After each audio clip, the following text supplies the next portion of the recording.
JDL.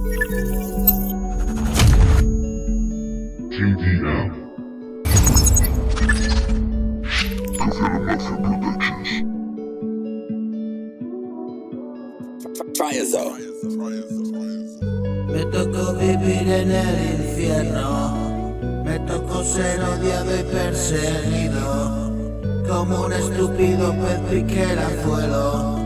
Ahora habito en mi mundo paralelo, y sabe Dios que he renunciado a todo aquello. La vida fue locura y descabello, un atentado en toda regla, un atropello y tan acelerado me perdí, y buscando un estado te perdí.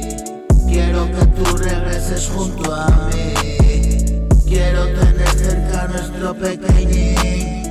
No me interesa vivir si no es así, lejos de la vorágine de ayer. No lo viviste, no lo puedes saber. Morí 1000 veces, no vi amanecer.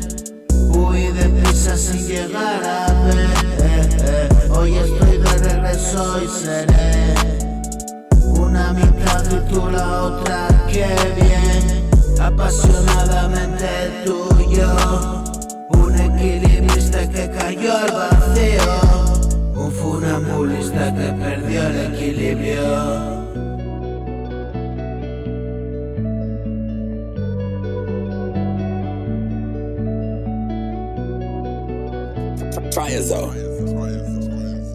Ha habido de todo en nuestras vidas, vividas deprisa, más lento que risa.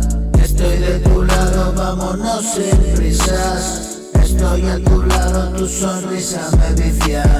¿Qué nos ha pasado? Ya todo está bien. No me siento extraño, me siento renacer. ¿Qué nos ha pasado? Ya todo está bien. No me siento extraño, me siento renacer.